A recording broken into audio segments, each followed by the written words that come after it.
Hindi na nga nakapagpigil pa si Senator Robin Padilla at nilabas na nga nito ang kinikimkim na sama ng loob kay General Torre matapos nga nitong hulihin at ipadala sa Netherlands si former President Rodrigo Duterte. Narito panoorin ang video kung paano ipinagtanggol ni Robin Padilla si Digong sa mga taong patuloy na tumutulig sa dito. Talagang plano. Pero sinabi mo, matagal ng plano yan. Alin ba talaga? The contingencies are there, ma'am. Hindi na sinasabing wala talaga kaming alam at wala kaming pinaghahandaan. May contingencies tayo, ma'am. So it's always there. So you're part of the saying that PNP. it was just general contingency planning? Yes, ma'am. No specific incident was anticipated? Although, sinabi rin ninyo, anticipation ko na yan. Pagdating nung mga... Anticipation ng warrant ng ICC. That's very specific po. Ma'am, Hindi siya generic contingency planning. Part na ho ng aking trabaho na ma'am yan, nakita ko na, sabi ko, nako, paano pag nautusan ako bigla, lumabas ang warrant at i-implement ito. Nasa Hong Kong ang ating subject. So, that's all part of the anticipation already and the So in contingency fact, there planning. was a plan. Ma'am? So in fact, there was a plan. There was a- Kasi nag-anticipate na kayo na In-adjust na magkakaroon lang. ng warrant. Ina-adjust natin ang contingencies, ma'am. Ina-adjust ko ang contingencies so that pagdating ng specific na order Kayo sa lang ang akin, nagplano mag-isa sa buong PNP? I'm the head of the CIDG, ma'am. I have, Pero kayo lang ang nagplano I have ng 2,000 operation? people. I have 2,000 people under me. Sir. I understand, General. And we respect the CIDG for its outstanding track record. Kaya lang, tinatanong ko lang, kasi sinabi ninyo na iba-ibang grupo ang nagkumpune ng task force o kung ano man ang tawag doon, na iba-ibang bahagi ng PNP, hindi lang naman CIDG kasi ayaw ninyong tawagin na CIDG operation. Sino-sino pa ang kasama sa planning dito sa anticipation ng ICC warrant? Thank you very much for the praises to the CIDG, ma'am, first and foremost. Ako rin, ma'am, ang naglabas ng mga request na ito po ang mga components na kailangan, ang mga makakailangan ko at Sino-sino ma-engage po? just in case na ito ay it will come down. So if you have seen, meron doon mga Special Action Force, kasi nga, ni-request ko ang mga yon. I requested them through the Chief PNP. Sir, I need the Special Action Force. I also need the NCRPO to stand by on alert na ang kanilang mga civil disturbance management ay mag-ready rin just in case na magkaroon ng mga rally, magkaroon ng mga mass movements, ready rin kami So kahit papano, hindi totoo na walang plano kasi may anticipation ka na eh. At Definitely, saka ma'am. nananawagan ka na sa iba't Definitely. ibang tropa. Definitely, we are denying that plan from the context of being sinister and really plotting against the former president. It's not like that. We are just making sure that the PNP will be up to its mandate of protecting the peace and order and the well-being of the citizens, even though this an event as controversial as this goes down. So Chief Marbil, tama ba inauthorize ninyo na tawagan yung iba't ibang pangkat ng PNP si General Torre? Siya nang namahala ng lahat. Ma'am, ako po ang in charge po ng Philippine National Police. I just ordered General Torre to prepare. Yun po yung contingency natin. Kasi we heard from the news coming from the former president that there will be an ICC. That's Pero coming iba-iba na yung mga grupo na tinatawagan niya, hindi na si IGG lang. That's ma'am, dun sa atin sa ano natin, meron po yung power ng CIDG that's really to help from other units po. Okay naman po sa Philippine National Police po yan. Okay, eto naman tayo sa mga nangyari doon sa Villamor na, no, sa 250th. Ano na ang nangyari doon? Gusto lang natin malaman at itatanong kung ano nangyari dahil nandito na tayo, no? Umabot na tayo sa Villamor. Was there a time na may binantaan ka o tinakot o pinagsabihan kung sino man doon? At the end of the day, ma'am, everything that happened in the 250th wing is for the purpose of bringing the former president to the plane peacefully. So, nandun yung continuum on the application of forces. So, nandun yung pakiusap muna na ginawa namin simula pa nang siya ay ma-take into custody up to nang isasakay na siya. So, continuum forces. pakiusap and everything. And kailangan there's always a time to tell them that... Parang hindi na pakiusap ang nangyari. Yes, ma'am. Kasi inaresto na ninyo si Attorney Medialdeo, sabi ninyo, obstruction of justice, tama? Force continuo, ma'am. At Na hindi sinabi na nila ninyo sa doon pakiusap. sa last hearing natin, under oath, sinabi naman ninyo na talagang hinandcuff ninyo at binasahan na ninyo ng Miranda, Because tama? on the force continuum, ma'am, pataas ang application of force. Pinakiusap ko, 10 oras na nakikiusap, hindi masunod, and alas 12 na, mag-alas 10 na, lilipad ng aeroplano, Pero teka, in-elevate ko ng konti. So, I nandidiin became ka forceful na. at that time. Okay. Pero ang tanong, bakit inaresto? May paghadlang ba sa proseso ng batas? May tunay ba na obstruction of justice? May panahon ba na pinigilan ni E.S. Medialdea kung sino man testigo na magsalita? Binago ba niya? Sinira ba niya yung mga dokumento? Tinago ba niya ang makakatakas na suspect? Lahat ng obstruction of justice, may pekeng pangalan ba na binigay? Pinagtatanggal niya na paglitis ng isang krimen, lahat ba yun? Talagang obstruction of justice. Alin bahagi dyan ang obstruction? Ang specific po ng ginawa ni E.S. Medialdea para siya ay aking arestuhin sa obstruction of justice, he prevented me from taking physical custody of President Duterte so that he can be boarded on the bus that will bring him on the plane. Yun na, ma'am. Kaya part yun, I read him his right. Kaya pataas na pataas, ma'am, ang level ng... So talaga How did he prevent you? Kasi ang nakita ko naman, naglagay lang naman siya ng upuan dun para upuan ng dating Pangulo. He is placing himself between me and the former president, ma'am. Umarang siya. Kaya ba niyang harangan yon? Daan-daan pulis ang kasama mo? Ako, ma'am, ang personal na hinarang niya, which is kailangan ko siyang alisin so that I can actually order my men to take custody of the former president and bring him to The Hague. Ang dami-dami po ninyo. May kakayahan ba o kapangyarihan si E.S. Medialdea na hadlangan ka at yung libo-libong kapulisan na dalhin si PRRD sa Hague? Yes, ma'am. Kasi nung nandun siya, hindi namin nagawa. Pero inaresto ko siya, nagawa namin, ma'am. Tama ba yun? Klaro ba kayo na ang ginawa lang, ang sinabi nyo sa last hearing, ang sabi ninyo, he was blocking my way, preventing us. He placed another chair at the side of the president for the former president to sit. Yun lang, naglagay lang ng upuan. Obstruction of justice na ba yan? Opo, ma'am. Kasi, ma'am, kung hindi siya umalis doon, hindi namin talaga maisakay sa bus si former president. Kaya nga, Dahil lang sa isang upuan?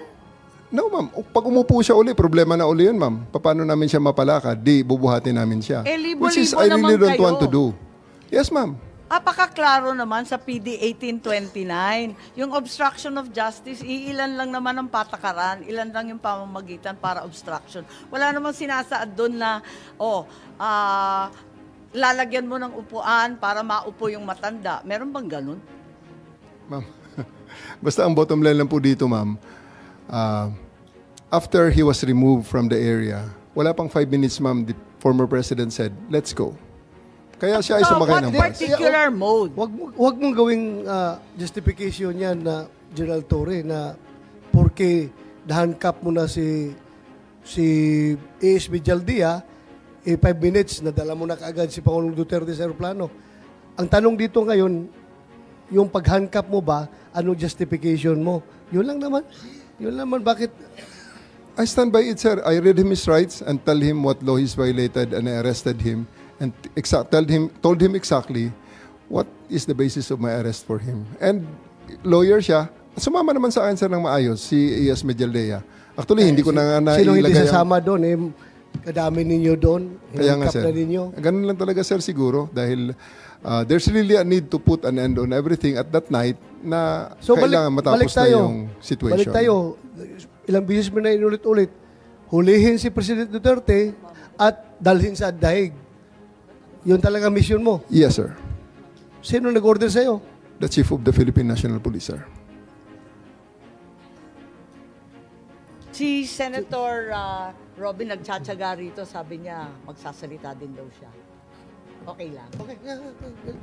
Thank you, Madam Chair. Maraming salamat po sa ating ginang tagapangulo. at kay General Bato, Senator Bato. A'udhu billahi minasyaitanir rajim. Bismillahirrahmanirrahim. Alhamdulillah rabbil alamin. Kay Senator Amy. Pero alam niyo po, sa ating mga magigiting na panauhin dito, napaka-ironic lamang po na alam naman po natin lahat, batid natin lahat, nadadalawang pangulo lang po ang lumaban sa komunista. Una, si Ferdinand Marcos Sr. Ano po ang nangyari? Inalis natin sa bansa. Ang sumunod na lumaban po sa komunista ay si Pangulong Rodrigo Roa Duterte. Ang tanong ko lamang po sa PNP, hindi ko po kayo hinuhusgahan. Hindi po ba nyo tinanong man lang sa mga nag-uutos po sa inyo kung bakit natin dadalhin sa The Hague ang ating dating Pangulo na alam naman po natin na buhay ang Communist Party sa Netherlands. Alam naman po natin na hinihingi natin dati na i-transport dito si Joma Sison, dalhin dito sa Pilipinas. Pero nagkabaliktad po, ang tinransport natin ay yung dating Pangulo natin na lumaban sa komunista. Ito lamang po, tanong ko, bilang ako po'y dating rebelde. Hindi ko naman po yan pinagkakaila. Hindi ko po maintindihan kung bakit tayo po ay nag-submit dito sa mga tiga-Netherlands. Alam naman po natin, kahit po itanong ninyo, ako po ay palagi dyan sa Utrecht. Kasama po si Joma. Hindi ko po yan dinideny. Pero nakakagulat lamang po na dinala natin doon ang dating Pangulo.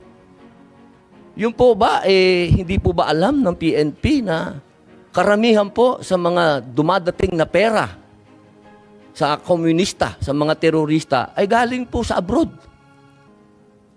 Yan po yung mga tanong na kailangan ko po sanang itanong sa inyo at marinig ang mga sagot ninyo, pero naubos na po ang oras natin sa paikot-ikot. Ako po ay gusto ko pong iparating sa inyo ang kalungkutang napakalalim. Sapagkat sama-sama po tayong lumaban. Gusto po natin ng law and order sa ating bansa. Pero pagdating po sa kaduluduluhan, alam niyo po, General Torre, congratulations, nakadalawang medalya na po kayo. Pero alam niyo po, sir, nalulungkot po ako dahil yung katapangan po ninyo, sir, medyo nakalulungkot po. Bakit? Napakatanda na po ni former President, sir.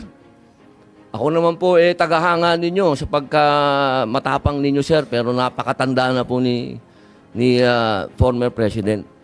At alam naman po natin, sir, na lumaban yan sa komunista. Alam niyo yan, sir. Sana naging konting, lang po tayo ba? Binigyan naman natin ng konting, kung paano natin tinitingnan yung mga medalya nyo, hindi lang nalagyan ng medalya si Presidente, pero kung sa medalya ang pag-uusapan, tinulungan niya tayo laban sa mga terorista. Yun lamang po, sir. Sana napakasakit isipin. Ito pong bagay na ito, parang pati itong ambassador natin. Ano po ba talaga ang... ito po ba talagang operation para may aalis dito ang ating dating Pangulo? Kanino po ba? Kasi kami pinopuwersa kami lahat ng mga supporter ni Digong na i-contempt po kayo. Pero hindi po namin ginagawa. Sapagkat ang order, walang order sa amin na ipa-contempt kayo. Kung galing lang to kay PRRD o galing kay BP na pa-contempt kayo, kukontempt kita, boss. Baka ako pa magsabi na ako hahatak sa'yo. Pero hindi ko ginagawa, boss. Kasi walang order sa amin na gawin sa inyo yan. Ang natatandaan lang po namin na sinabi ni PRRD na malinaw na ginagawa ng pulis ang order sa kanila. Kaya po namin kayo nirirespeto, sir, dahil yun ang sinabi ng boss namin. Yun ang sinabi ng chairman ng PDP na ginagawa lang ng pulis ang trabaho nila. Pero sana naman, sir, isipin din natin kung anong itinanim ni PRRD sa bansang ito. Nilabanan natin ng komunista. Talaga bang yan ba talaga ang kapalaran ng mga presidenteng lumalaban sa komunista? Isang in-exile, isang sinurrender. Ano ba po talaga itong bansa natin? Tayo po ba'y demokratiko talaga? Tayo po ba'y under control ng komunista? Yun lamang po. Maraming salamat po sa inyong lahat. Magandang hapon. Salamat po. Maraming salamat, Senator Robin Hood Padilla. At mabalik tayo dito sa obstruction of justice na hindi namin maintindihan. Pagkat yung paglalagay nga ng upuan, parang hindi naman yun sapat para sa Section 1 ng PD 1829. Ang liwa-liwanag, nakalista ron kung paano. So, parang wala namang basehan para arestuhin si E.S. Medialdea. It's just blocking you. Sabi mo, palibasa malaking tao, naglagay ng upuan. Ganun ba yun? Yes, General Torre. Yun na yun. Talagang yun na yung base mo. Ma'am, he has been doing that for the past 10 hours, preventing us from physically taking custody of the president, of the former president. So, Physically? Kasi nakita Yes, ma'am. naman namin tsaka lang tumayo tapos kumuha ng upuan. So, did you actually arrest E.S. Medialdea in order to threaten or coerce PRRD to get on the plane? I Nananakot threatened, po kayo or baka naman kayo ang nananakot, hindi naman the si word E.S. threatened may not be Medialdea. appropriate at this time, ma'am. I just arrested E.S. Medialdea based on the facts that I see at that time, which is obstruction of justice. Sa anong paraan na hinahadlangan ni E.S. Medialdea yung proseso? Kasi hindi ko maintindihan, hindi ko talaga makita. He is physically restraining us from taking custody with the I don't president. see him touching you. Wala dyan sa video, hindi ka naman hinahawakan. Nasa gitna siya, ma'am, namin. He is Ang placing dami-dami himself. naman ninyo, kayang-kaya ninyong paligiran yung tao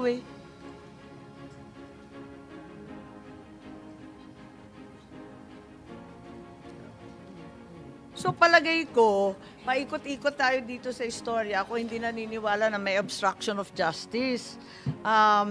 As a matter of fact, bakit hindi ninyo dinala si E.S. Medialdea sa kulungan nung gabing yun? Kasi pinusasan mo na, nag-Miranda rights ka na, ba't hindi mo dinala sa preso? I have the option to file the case which way I deem appropriate at that time, ma'am. At ang nakita ko, dahil siya ay sumama sa former president sa eroplano, I would just file the case later at the time. Depende na rin sa akin yun, ma'am, bilang arresting officer, whether I would like to Lahat yun pursue the pwedeng case gawin or ng not. arresting officer, sigurado ma'am. ka? Yes, Kasi, di ba, arrested person, 1 minute si E.S. Medialdea. Pagkatapos, di mo naman dinala sa kulungan. Ang ginawa mo, sinakay mo sa eroplano, naging pasahero sa Hague. Paano nangyari yun? Tumakas ba siya sa kustodiya mo? Pinatakas mo ba? Rinilis mo ba? Ano nangyari doon? Inaresto mo tapos rinilis. Anong klase yun? Those are decisions made in the context nung situation during the time, ma'am. So, sumakay siya sa eroplano, Teka lang. pinasakay namin siya. When did you release him? Kasi di ba nakaposas na nga Yes, siya. ma'am. Tapos binasahan ninyo at inaresto. Gaano katagal siya arestado? Actually, ma'am, nilagyan ko lang siya ng posas nang inaresto ko siya. Oo. And then, hindi nga niya mailagay ang kanyang kamay Tama. sa likod dahil na medyo malaki siya. Oo. So, even before we took less than 10 steps, hindi pa kami nakalabas doon sa pintuan ng room na yun, ma'am, hindi ko na ikinabit ang isa pang posas. And then, when he was in the bus, tinanggal ko na yung posas at pinasakay si Ms. Medialdea. Sabi ko, maraming salamat, sir. Antayin mo na muna ang presidente dito sa bus para sabayan mo siya papunta sa eroplano. Ang sinasabi niyo, diskarte mo na yon. Yes, ma'am. Diskarte mo. Pero hindi ba maliwanag na kapag arestado yung isang tao, hindi pwedeng palayain kung walang court order na naman? At saka kailangan may legal basis. Kahit may obligasyon ka, arestuhin because a crime is being committed in front of you. Hindi ba Article 223 yan ng ating revised penal code, infidelity in the custody of prisoners? I am Bakit the mo arresting pinalaya biga? I am the arresting officer, ma'am, and I have the option to file the case which way I want it. Whether I will present him for inquest or I will go a regular filing on the But prosecutor's having office. arrested him, you cannot just release him. Bawal yun, di ba? Nasa revised penal code po, infidelity in the custody of prisoners. He's already a prisoner. You may also have violated your precious Article 125 for failing to deliver E.S. Medialdea to the proper authorities within 18 hours. A provision that you're very familiar with. Di ba sinabi ninyo, mamalasin naman kayo pag hindi ninyo sinorender. Ba't hindi mo ginawa? Again, ma'am, those are judgment calls that I made to ensure They're not the accomplishment of my judgment mission. They are procedures. They're the law. They are Yes, ma'am. procedures. I made that judgment call, the decision to just release him and bring him on the plane based on the prevailing situation as I saw it during the time. I think that's the most prudent. I really thought at that time that's the most prudent thing to do to ensure that the primary mission of bringing the president to The Hague is accomplished. So to your mind, General Torre, you are empowered by law to release an arrested person without any order of any court. You're given the authority to arrest the person, release him kung gusto mo. Basta ikaw ang magdidiskarte. Ganun lang yon. Wala kang pakialam sa batas, sa revised penal code, sa lahat ng pinagbabawal. Ganun ba yun? That's not the context that I made those decisions, ma'am. That's Sasabi not lang in those context. saan ka naman nakakita, inaresto mo yung tao, tapos isasakay mo, papuntang Hague. Anong klase yun?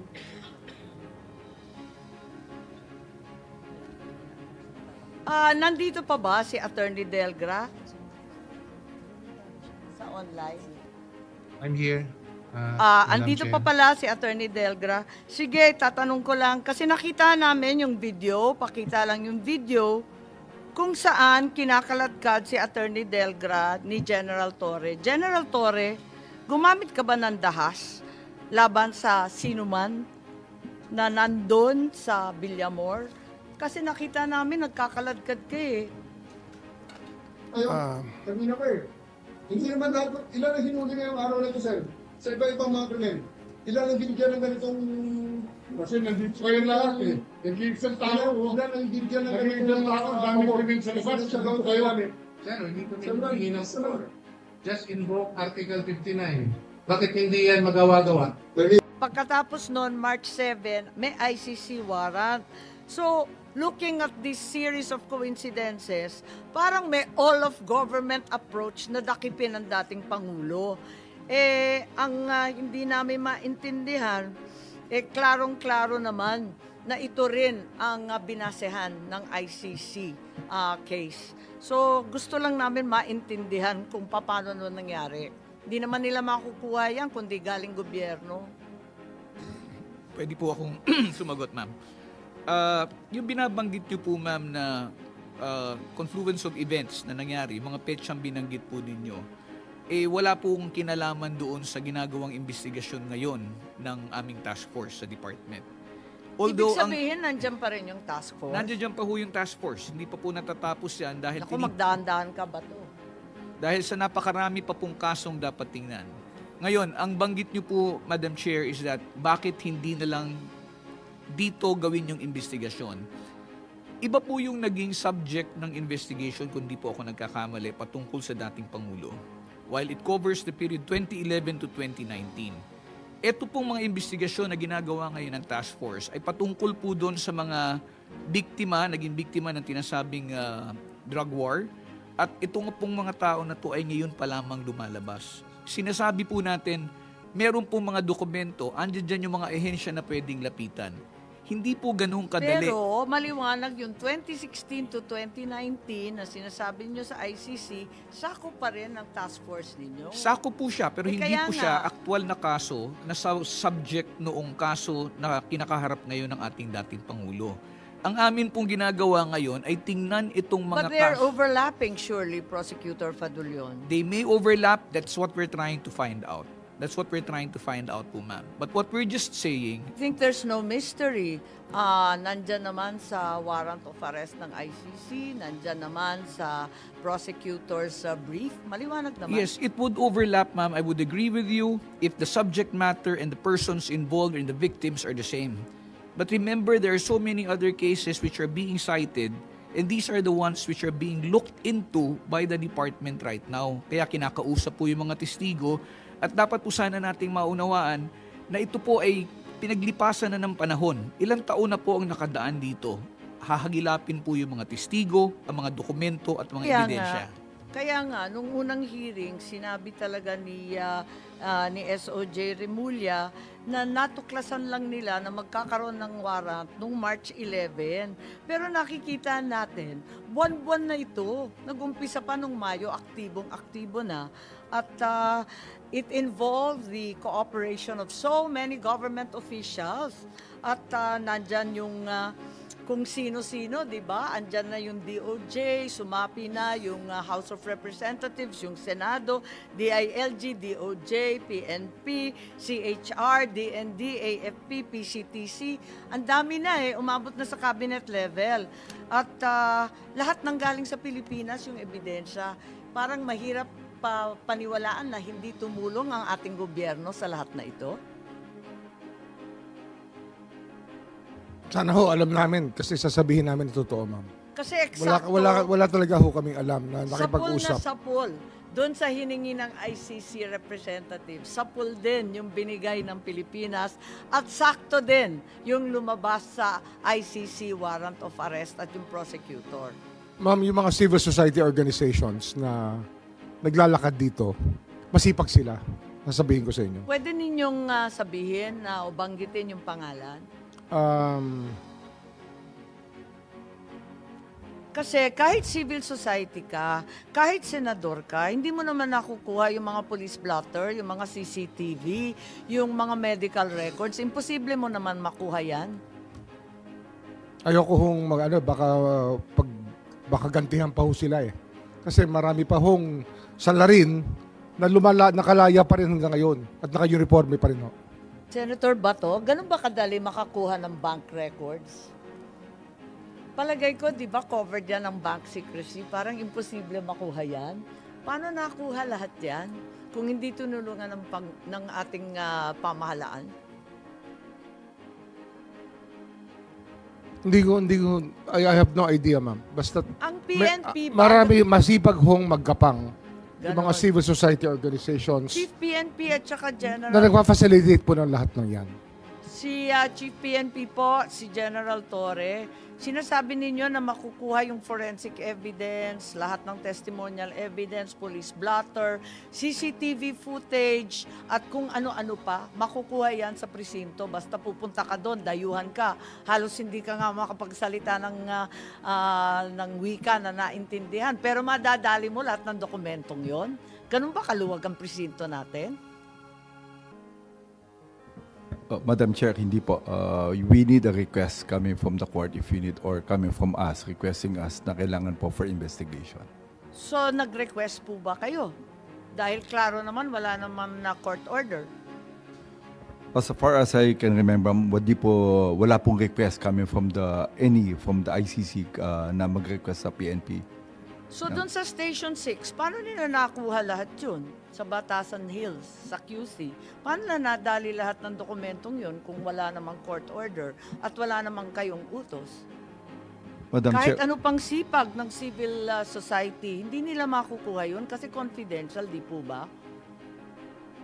yes, Madam Chair, but we will investigate regarding this matter, but I have no idea regarding this matter. Wala pa ho yung Quadcom, ma'am, nung nag-i-investigate si Congressman Abante under the Committee on Human Rights ng House. Napanood ko po yung episode na yun eh. Dito, pagkatapos po nun, nag-merge na po sila into Quadcom. Pero doon po sa hearing na yun, ang dami po lumabas talaga. Ang dami hong information na lumabas with regards yung sa mga patayan po na nangyari sa Batasan nung panahon na yun. So, ang sinasabi po Pero, ninyo- Madam Chair, Yes, Senator Bato. hindi naglabasan doon yung mga forensic report, hindi naglabasan doon yung mga ebidensya, yung mga medico-legal report, o hindi naglabasan doon. Ito very detailed ng mga bagay-bagay. So, it gusto siya, Madam Chair, na kung yung complaint ng mga biktima ng AJK Kuno na hindi sila makakuha daw ng blatter sa istasyon, Ibig sabihin, Pilipino yun ha? Complainant mismo. Ibig sabihin, napakagaling nito mga taga-ICC at nakuha nila lahat ng record na ito without cooperation coming from this government, Madam Chair. Kaya nga pinagtatakaan natin kasi nagsusumipag tayo sa Senate, di naman natin madali yung mga ebidensyang yan. Nandito si Secretary Manalo at nais kong itanong kasi nung 28 March, inulit rin ng Malacanang matapos na yung aresto na yung ICC has no jurisdiction in the Philippines. We also agree that the ICC has no jurisdiction and that statement is tantamount to a rejection of ICC's jurisdiction over the country. Kasi hindi na tayo party sa Rome Statute. Tama po? Sa Law of Treaties, di ba? Ganun po. Yes, ma'am. That's all. Tama.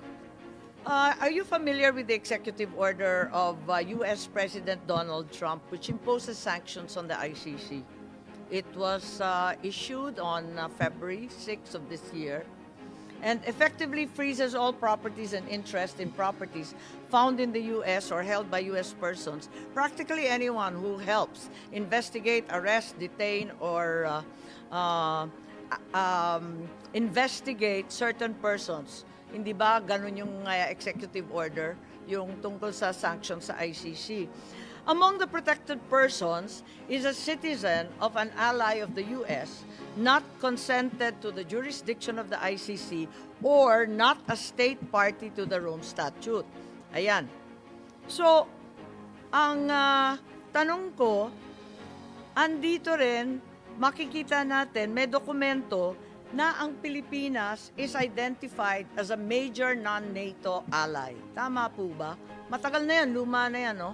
Di ba? Yung non-NATO ally tayo, hindi naman tayo NATO, pero talagang kaalyado tayo. Tama po ba? It's considered parang ganun, non-NATO ally. So sakop tayo as a major non-NATO ally, although it's alleged that the executive order of President Trump seeks to protect Benjamin Netanyahu in Israel, all non-NATO allies are in fact covered. Tama po ba? Well, ma'am, I don't really know if there's exactly that kind of provision. Well, it's written very clearly in the executive order. I mean that they would protect them from ICC. I think ang aim ng US is really to protect US targets in case a country helps in getting a US target arrested by ICC. They may come in. Since the Philippines continues to reject the jurisdiction of the ICC, we're not a party to the Rome Statute, both of the conditions indicated in the executive order. Is the former president therefore a protected person under the issuance of President Trump? I don't believe that that would be covered. In fact, we haven't Why heard, not? We are a major non-NATO ally. We've not heard anything from the United States on this point. Don't need to be told. We just comply with the law. Well, as I said, we have not heard anything from the U.S. in that. In fact, our I think talks- we're not expecting to hear from them. Well, I think they would have come to us. In fact, when we've had talks with them, our talks have been on very different issues. Our most recent talks. But I'm not quite sure whether that's exactly... I'm just considering that the wording of Section 8D2 of that issuance says, citizen or lawful resident of an ally of the U.S. has not consented to the ICC jurisdiction or is not a state party to the Rome Statute. A very plain reading will say who is within the coverage. So, we've not consented to ICC jurisdiction. We're not a state party. Paulit-ulit po. At ang Pilipinas ay talagang dineklarang major non-NATO ally. Di po ba? Well, yung major non-NATO ally has been there for a number of years. But I'll just say first on the Kaya nga, hindi naman nagbabago yan. Matagal na yan. But on the jurisdiction, since we are not a member or no longer a member of the ICC, we've already made very clear we were not under jurisdiction. What happened in the case of President Duterte was that our cooperation was with the Interpol, and that we are a member of the Interpol, and there's nothing in the U.S. statement that says cooperation with Interpol would not be acceptable. So we did not. I'm not making we did reference not, to any of that. I haven't mentioned Interpol. It But came we from you, haven't Secretary cooperated with. Manalo. We have not cooperated directly with ICC because they have no jurisdiction over the Philippines, and we have not been. But in we're contact. using an ICC warrant. The Interpol has never issued a warrant. President Duterte is not wanted by the Interpol. They were just relaying. Look at the email in the diffusion order. Well, the cooperation, all I can say, ma'am, cooperation is with the Interpol, not with the ICC directly. I think that's not the question, sir. It's unresponsive. Have we consented to the ICC jurisdiction? No, we have not, and that's why we have cooperated with Interpol. That's why I don't believe we fall under that U.S. Executive order. And anyway, anyway, I believe if there were any issue, it would have certainly been brought to our attention. Yes, Secretary Remulla mentioned in the first hearing international humanitarian law, which confused everyone because it only refers to wartime relief and largely to the Red Cross. And possibly crimes against humanity as part of customary international law. Papayag tayo, pero yung jurisdiction ng ICC, customary na rin. May universal recognition of ICC jurisdiction. Paano nangyari yun? I don't get it, ma'am. You referred to the basis of the Interpol and the ICC warrant. Since we are no longer under the jurisdiction of the ICC, ang sabi po ninyo, yung international humanitarian law ang Ma'am, it's ini-invoke nyo. it's the world community. Panggera naman yun. It's the world community that has a regime that recognizes international humanitarian law and gross violation of human rights, ma'am. Pero kahit may international humanitarian law, which is really irrelevant in this case. Wala namang digmaan, wala namang hinaharang na Then mga it's a human relief rights factor, workers. ma'am. Pero, hindi naman siguro universal recognition of ICC jurisdiction. No, more than Meron 100 bang ganon? more than 100 countries do recognize the jurisdiction. Yes, but even if you're not a member, you fall under them. Akala ko sabi mo, hindi. Ano nga ho eh, the country is not, but the individuals are. Kasi ano nga ito eh, parang in fact, yung mga sinulat po after the arrest of the former president, it changes the complexion of politics. Kasi yung impunity may have a lesser role in the future. Yes, in order for the ICC to exercise jurisdiction over an individual, kasi nga kanina nalilito na si Bato tungkol sa individual at state, the Philippines must still, at the very least, consent to jurisdiction over the individual, tama? Nag-consent ba tayo? Ano ho yan eh, gagawin nila yan whether we like it or not. Okay. At binanggit ni Secretary Manalo, katulad ni Pangulo Bongbong, na yung Interpol ang dahilan. Tanggap naman natin ang Pangulo ay napakalawak ng kanyang diskarte, ang kanyang kapangyarihan para ayusin ang ating foreign policy. But I can't accept that the Philippines was merely complying with commitments to Interpol, which has been alluded to by Secretary Manalo again. Hindi ba dapat sabihin na talaga yung katotohanan ay kahit we were assured that the ICC has no jurisdiction in the Philippines, the Philippine government chose to surrender, chose to cooperate, chose to build the case against President Duterte for the ICC and evade the national Again, ma'am, I would laws. go back to Republic Act 9851, which recognizes international tribunals. Yes, pero nahihilo na po ang buong sambayanan. Sabi ng Pangulo, Interpol, sabi rin ni Secretary Manalo, sabi ni And then the Interpol, ma'am, I was one of the first persons to say that the Interpol would play a part with whatever problems there would be with the ICC. Ang naalala ko po si E.S. Bersamin din na nagsabi. Before the ES said that, Interpol. I said it already before. Ay, ma'am. ganun ba? Okay po. So may Interpol. Pagkatapos, maliwanag sa certification ni Prosecutor Fadulion, Rome Statute naman ang kanyang ini-invoke. Pagkatapos, doon sa sinaunang hearing, ang SOJ natin, paulit-ulit na sinasaad na hindi ICC, kundi RA 9851 ang mahiwagang Section 17, Paragraph 2, last phrase. Tapos sabi naman, na iba na naman, naging IHL. Kahit wala namang gera. O kinalaman IHL and sa Red 9851 Cross. I use in the same light, ma'am. Kasi that's our version of international humanitarian law, which is Republic Act 9851. Naku naman, paano naman naging customary pati jurisdiction at procedure? Hahayaan ko na lang. Pero sabi rin, walang jurisdiction ng ICC, pero may jurisdiction sa individual at sa krimen. Naku, parang panloloko na to, hinihilo na po ninyo kami. Gulong-gulo na ako eh. Ilang Ano beses ho ko to nang eh? Hindi sana binabasa. magulo to. Kung nag-withdraw tayo sa ICC, nirepeal din natin noong 9851. Hindi ho natin nirepeal eh. And it's supposed to be a companion bill. Kasi nauna pong i-pass ang Republic Act 1951 bago po tayo nag-accede sa ICC.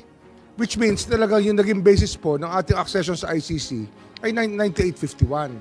Pero ang problema ho, nung nag-advise po kay President Duterte na umatras tayo sa ICC, hindi po binigay yung advice na i-repeal din ang 9851. Baka may maidagdag si Attorney Medina, yung constitutionalist natin, si Justice Ascuna. Talaga bang IHL ito? Talagang international humanitarian law, pati jurisdiction, procedure, administrative law, sakop na lahat ng IHL. Parang ang hirap naman tanggapin. Madam Chair, while This was in the previous hearing, to be fair po, not today. yes, the question is whether or not the Philippine IHL law is relevant since IHL is the law on armed conflict and there's no war. Okay. That is true, but then among the crimes covered by IHL is crimes against humanity. And crimes against humanity may be committed during peacetime as well as wartime. Consequently, the Philippine IHL, although generally addressing offenses committed during war, can also address offenses committed during peacetime because, as I said, certain offenses such as crimes against humanity are by definition crimes that can be committed during wartime as well as peacetime. Yes, that is to do with the nature of the crime po, Justice. Perhaps, Attorney Medina, you can bolt in. You were present in the first hearing. Pati ba naman jurisdiction, procedure, lahat yan sakop ng IHL? The jurisdiction of the ICC remains under the concept of a complementary jurisdiction, meaning that it kicks in only if the national judicial system is genuinely unable to genuinely prosecute or investigate the suspect. So, Is that the case po in the Philippines? Are we genuinely unable to prosecute? in the case of former President Rodrigo Duterte, the ICC apparently has reached the conclusion that the Philippines is unable to genuinely prosecute him because no case was filed against him after so many years, even after he stepped down from the presidency.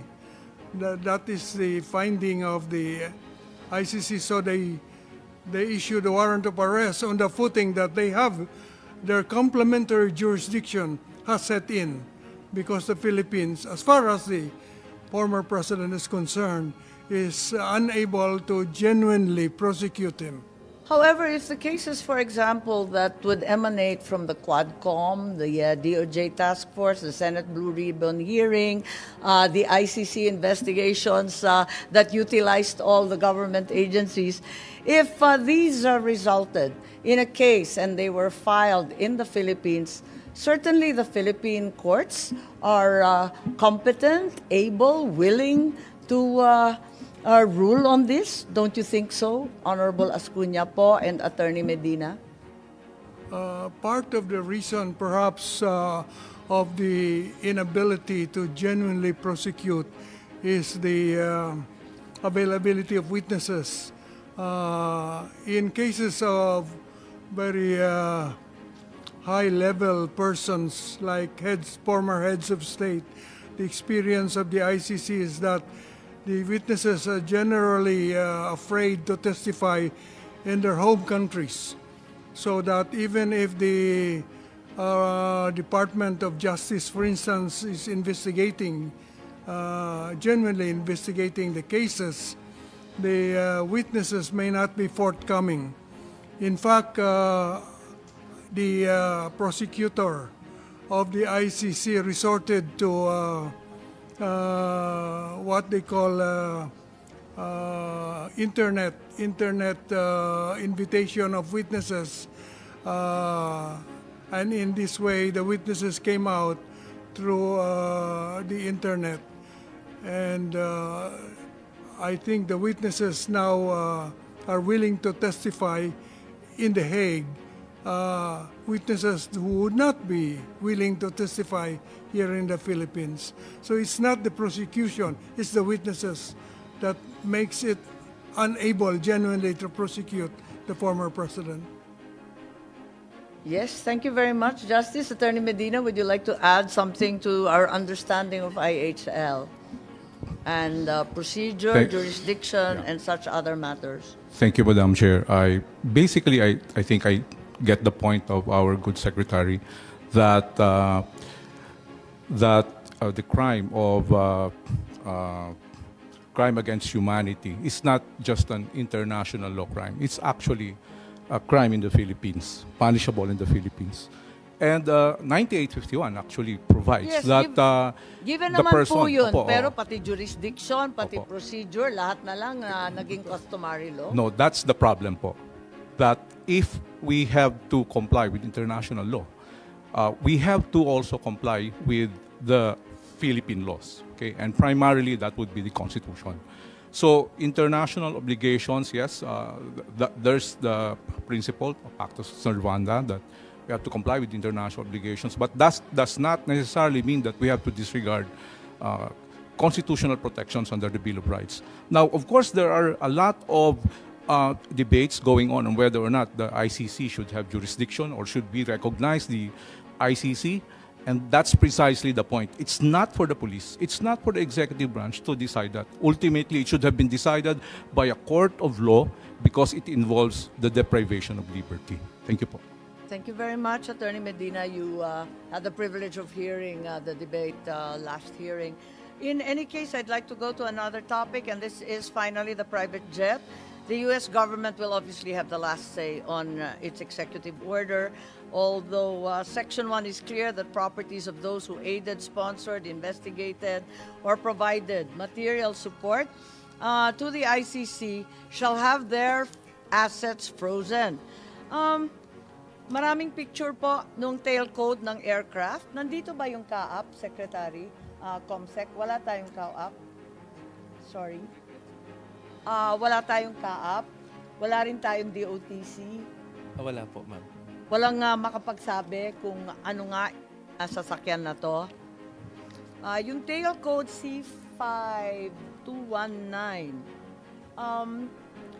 Is anyone aware of what company it's registered under? Kasi nung nakaraan, nandito yung SEC. Nandito po ba yung SEC? Ayan, Attorney Bernal. Yes, Dati ma'am. sinabi ninyo na ano yun, alin na ang... Sino nga ba yung may-ari nito? Yung kumpanya, yung Pearl, Aero Pearl, naku, nakalimutan ko na. You just requested the company documents, ma'am. And we have the... Yung Aero Pearl, Challenger Aero... yung Challenger Aero, ang sabi na nabago kasi yung website ng Challenger Aero, kaya nalilito kami. Biglang nabago pagkatapos ng hearing. Nahanap ko wala na doon. Sabi, the company arranged for the flight. We were able to get a screenshot of the article. So, palabas lang yung screenshot ng Challenger. Ayun, no? Ayan, Challenger Aero Air. Inimbitahan rin namin ang piloto. Wala naman po rito. Ayan, Challenger Aero Air. Baka yung SEC may alam kayo. Kasi nung second hearing narito kayo, pero ang problema, sabi niyo hindi pa na-request yung pangalan. We have already forwarded to the Secretariat, ma'am. So, sino ang may-ari po? At sila bang may-ari ng eroplano or they just arrange the flight? Nalilito po kami. I just have the documents concerning the incorporators of the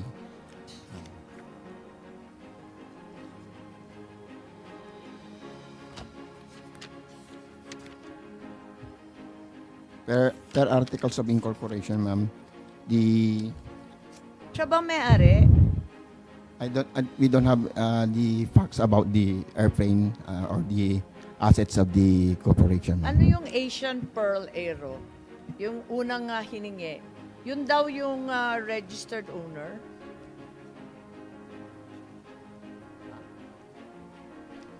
We only have Challenger Aero Air Corporation, ma'am, and Challenger Aero Aviation Pampanga Inc. We will verify with our if Yes, I think the first set, the Asian Pearl, was the first company that we asked you to check. Nauna pa yun eh. I will verify with my staff here. Your Honor. Okay, kasi ang mahirap dito, wala yung CAAP, wala yung DOTC. Ngayon, sinabi ni Secretary John Vic na the Office of the President ang nagbayad para sa jet. Tama ba to o hindi? Meron bang pwedeng sumagot nito? Dahil wala po si Secretary John Vic. At marami sa ating mga kababayan nagtatanong kung group effort ito, chismis rin ba to? Baka sina General Torre, sina Prosecutor Fadulion, nandun kayo sa Villamor. Alam ba ninyo kung paano itong eroplanong ito kinuha? O Ma'am, na-charter ba to? Ano ba nangyari rito? Ma'am, ang ano kasi, darating na naman tayo rito. Itong eroplanong to, nagagamit po ng presidente to. Oo, Paminsan-minsan. ginamit ulit. Pagkatapos Oo. nung pag-aresto ni Ngayon, Presidente Duterte, hindi ho namin ginamit pwedeng po sa amin pag-usapan. sa Ilocos. Hindi ho namin pwedeng pag-usapan yung travel arrangements ng presidente. These are national security matters. I think that we should respect, I don't think that we should really talk about this because this is Nakikita po ng tao, ang mahirap ano ho, maging ang travel executive. arrangement po ng presidente in the past, Mahirap the present, maging and the future. executive privilege. Ay, nakabulat-lat sa lahat ng dyaryo. Hindi, pero yun nga, sinasabi ko ho, you cannot expect answers from us pagdating po rito. You cannot expect answers from us. Because, No, but, ano ho ito eh, pakikinabangan ito na susunod na Pangulo. Ginagamit ngayon ng Pangulo. Sabihin natin, hindi ho dapat pinag-uusapan. Kasi nga, Pero we hold the life of the President as sacred. po Hindi naman, ho pero natin- Secretary John Vic already said it was chartered and paid for by the Office of the President. I don't know if he has personal knowledge of that. How much but- was paid kaya? Well, that's speculative, ma'am. Meron bang official receipt? Meron bang bidding? Ay, What yun was nga, the mode we of cannot procurement? we cannot go into the details of travel arrangements because these have national The security request implications. was made in March I think we should 11. respect national security, ma'am. I think it's a Yes, it's imperative. if you'll allow me to just ask, because this has already been divulged to the public, it's hardly secret. If it was national security at stake, it should never have been spoken about, but it's all over the media. And it came from government. That they only knew about the request, as you said, on March 11. Sa umaga ng March 11, nalaman ninyo yung Interpol. Pagkatapos ito, na-charter sa ilang oras lamang. Ando na ba yung eroplano nung nandun kayo sa Villamor, General Torre? Kasi abala kayo na isakay si Presidente Duterte. Nag-aabang na ba yung eroplano? Anong oras siya nandun? Kasi nagmamadali kayo para isakay na, di ba? I really don't know about the plane, ma'am. I only saw it around after mga mid-afternoon na tinuro sa akin. Hindi ko pa nga sigurado, ma'am, kung yun nga aeroplano ang gagamitin niya. So, bale, 3:00 ng umaga, na-procure na lahat ito. Kasi ang haba ng proseso natin, ilang araw, ilang buwan yan. I don't know what mode of procurement, pero sinabi, chinarter. Ang bilis naman, di ba? Ilang oras lang, sa hapon nandun na. Kaya nakakapagtaka. At as mentioned by Secretary Remulla, the security arrangements for the President are very, very stringent and have to be vetted time and time again, repeatedly. So the question still remains. The government clearly knows who owns the plane, and it's unclear how much they paid, what procurement process they determined, and who are the shareholders of said companies As I said again, ma'am, these have national security implications. I'd rather not talk about it. Yes, national security involves information that hasn't come out in the public, pero ito talagang binulat. But it's still national security, ma'am. Even if it came out in the public inadvertently, it still involves, still has severe national security implications. Okay, it came out in Senator John Vic's Pinky Web interview, so maraming nakapanood. Ang OFW naman natin, andito ang ating Secretary Kakdak. In the last hearing as well as today's hearing, we're all terribly worried about the OFWs, and the OFWs overseas are terribly worried about themselves. If the administration can arrest a former president without a warrant issued by a Filipino court, paano na lang daw sila? If they're suspected of having committed a crime overseas, can anyone from DMW, wala naman yung OWA, ipaliwanag lang ninyo ang proseso kung isang OFW natin pinagdudahan o pinagsuspetsahan na sila ang nadali sa ang gumawa ng isang krimen, paano ba tiniturn over sa foreign jurisdiction yon? Itini-turn over ba ng embassy o ng DMW yung suspected Pilipino or sa DFA? Tini-turn over ba sa gobyerno? Paano ba yun? Madam Chair, meron po tayong set protocols and safeguards in the event na an OFW faces arrest in the host country. Konteksto po nito, yung OFW ay nasa host country. An OFW is somebody who has remunerated work and is not a citizen or permanent resident of the host country. At meron na po tayong mga procedures, ma'am. First and foremost, meron tayong welfare assistance, so mga welfare checks. Kung yung tinatanong worker ko lang, paano tini-turn over kung naakusahan ng krimen, suspected, tapos tini-turn over sa foreign jurisdiction? Paano nangyayari yun? Ma'am, yung mechanisms po ng host country will come into play. The host Depende sa bansa. Yusek De Vega seems to be raising his hand Sige po. po. Quickly, madam. Because they're in a foreign country, they're under the jurisdiction of the host authorities. So if they commit a crime abroad, it will be the host authorities who will arrest them or prosecute them. And as Secretary Kakdak was saying, then we have our rules to give them due assistance, whether it's a lawyer, of course, jail visits.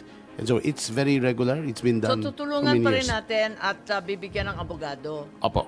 So kasi natatakot sila dahil hindi nga pinapasok si VP Sara. Natatakot ngayon yung mga OFW natin paano sila kukuha ng abogado, hindi pala pinapayagan miski dating Pangulo. Well, madam, just to give it a good example, there were people rallying for President Duterte in Nakulong. Qatar, and we got them out. That's right. So, So, what safeguards are there to ensure that our OFWs, their rights to due process, which weren't recognized apparently, and their liberty or of abode are respected overseas? Kasi sumailalim na nga sila sa ibang bansa, sa batas ng ibang bansa. Maipagtatanggol ba natin sila? Natatakot na sila The safeguards were passed by no other than the distinguished members of the Congress, madam, since 1995 with the Overseas Migrant Workers Act, and then now complemented by RA 11641, which created the DMW. The DMW has its action fund for OFWs, and we have our own assistance to national funds for foreign-based Filipinos who are not OFWs.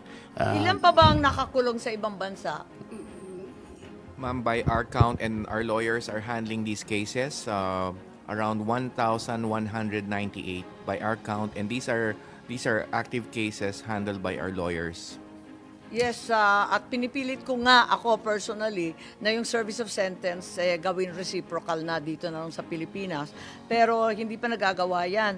So, alam natin na kapag Pilipino na parusahan sa abroad o kahit papano naipit sa gera nung panahon ng yung truck driver sa Iraq-Iran, naalala ko, talagang pinagpilitan natin na mag-ipon ng blood money pagkatapos nakipagkalas pa tayo sa Alliance of the Willing para makuha yung isang truck driver. So talaga lahat ng effort, kahit na-convict na, kahit kriminal na nga ang tukoy, pinipilit pa rin natin iuwi. Kaya ngayon, natatakot sila, yung dating Pangulo na matanda at may sakit, bakit tinangay sa ibang bansa? Takot na sila. Anong masasabi natin? Ma'am, what we have po are mechanisms in which to defend our OFWs, more particularly with the DMW. Once they are faced with cases overseas in the host countries, nandun po ang legal retainers natin, ang lawyers natin on hand. Kung sila ay inaresto, pupuntahan sa police station, as what happened in the case of the Qatar 17. Based on the directive of the President, magkaroon ng jail visits. So nangyari po ng jail visits doon and welfare assistance and of course yung immediate release na na-secure sa kanila. Okay, so yung 1,198, maiuwi ba natin sila? Ma'am, meron pong kanya-kanyang process as mentioned by Yusek Ed in the host countries. Meron ho, as far as I know, Soj is here, meron pong service of sentence agreements usually. As far as I know, the most recent one agreed was the UAE. We were there with the Soj who signed it. Konti pa lang, nasa 27 pa lang yata. Napakadaming bansa. Would not have first-hand information as to how many, but definitely meron tayong mga bansa na I just meron ng sponsored mga the last one agreements. with Canada po. Opo. There are some countries who voluntarily send sentenced persons home. The most recent one is Kuwait. But yes, generally it requires an agreement, ma'am. Secretary Manalo, please, mauwi ba natin sila? We will try as much as we can, pero depende rin sa nature of their crime. But for sure, they will be given adequate legal help. Tsaka kung pwede, we will try our best to bring them home. Sometimes we have an unexpected result, like yung nangyari sa Indonesia kay Mary Jane Veloso. They decided just to send her back. So it's really case by case, pero just ang policy natin is whenever we can, we'll do our best to try and bring them home or at least lessen their sentence. Depende sa nature of the crime or the... So nasa policy ba ninyo na iuwi rin natin si former President Duterte? Well, it's Hindi, sa general rule, inuuwi natin lahat ng Pilipino, di ba? Talagang kung ano-anong ginagawa natin, nakikisuyo, naninikluhod, nag-aambag-ambag para makapag-ipon ng pera, lahat na ginawa natin para maiuwi. Ito, tinangay sa labas. Iuwi ba natin? Well, for sure, definitely we will provide whatever assistance we can kung i-request the President. And of course, here it's slightly different kasi this is ICC. It's an international organization. But certainly Ang pagkalam ko, ng... yung Davao City Council nagpasa ng resolusyon na iuwi. Well, Aaksyonan ba yan ng DFA, ng DMW? Alam ko, na-actionan ninyo lahat eh. pero the ICC ito eh. Well, This is well, madam, pag nag-uuwi tayo ng Filipinos, kailangan may court. May court na release ng Wala court. namang court yung sa Qatar na 17, di ba? Yes, but- Pinakiusapan, pati yung kay Mary Jane Veloso na pakiusapan, wala namang court order. Senator, this is slightly At different. saka marami na nangyari ng nakaraan. Nakikipag-usap tayo, nagbabayad tayo, talaga naman na nakikisama tayo maigi para lang maiuwi. Well, number one, ang embassy natin nakatutok talaga dun sa whatever help we can give. Pero ang problema nito, ang kaano natin dito is the ICC, which is a court. So it's a little bit different from dealing with a government normally. So I think we are entering into a new area. Mahirap magano eh. who will we appeal to sa ICC? We can only appeal to the judges.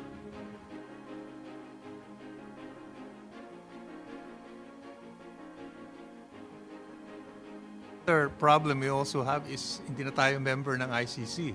So technically, we do not deal with the ICC directly. And they will not recognize our government also. Ang hirap nga dyan, sir, is that you are not dealing with the ICC directly, but you are dealing with the Interpol with the same subject, yung warrant pa rin na galing sa ICC.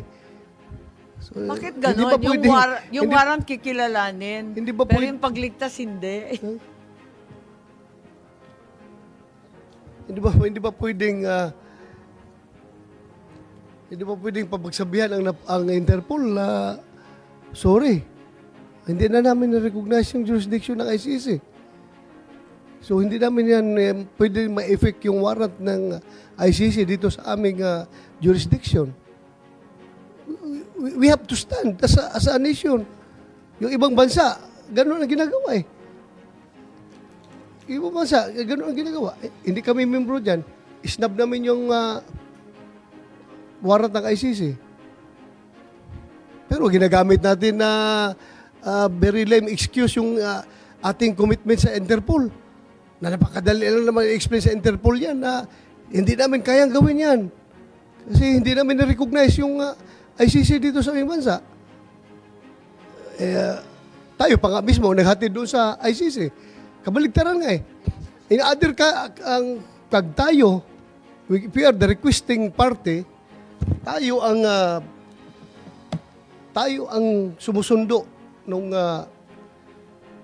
ng suspect doon sa ibang bansa na pinaaresto natin. Pero in this case, ICC or Interpol, as you said, sila ang requesting party. Ngayon, dapat sila nagsundo kay President Duterte dito. Ngayon, tayo pa ang naghatid doon. Masyado man tayong eager na ihatid siya doon. For what reason? Anong reason? Bakit ganun? Tayo pa naghatid. Hindi ba tayo makahintay na pupunta dito ang Interpol? Kukunin siya dito o yung ICC. Tayo pa naghatid doon. Masyadong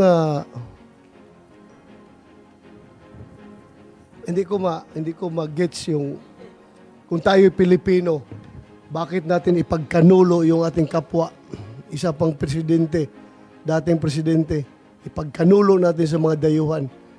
Ay yan ang bagay na hindi ko talaga matanggap-tanggap. Ako magpapakamatay ako kahit na kriminal yan, na basta Pilipino, kung agawin dito sa ating bansa, kababayan ko yan, kailangan protektahan ko yan. Mapagpakamatay ako. Pero tayo, instead na protektahan yung ating kababayan, hinatid pa natin doon silver platter. Napakasakit po isipin na, Madam Chair, para tayong hindi mga Pilipino nito. Ang hirap. Mga tao tuloy, kung kasi alam nyo, impact nito, no, kung baliwala lang itong issue na ito, you can just imagine thousands of Filipinos all over the world ay nagpapalabas ng kanilang saloobin, sama ng loob, bakit hinuli si Pangulong Duterte. Okay lang kung hulihin. Dito natin dalhin sa ating bansa, dito natin itry. Pero dinala pa doon, hinatid natin doon.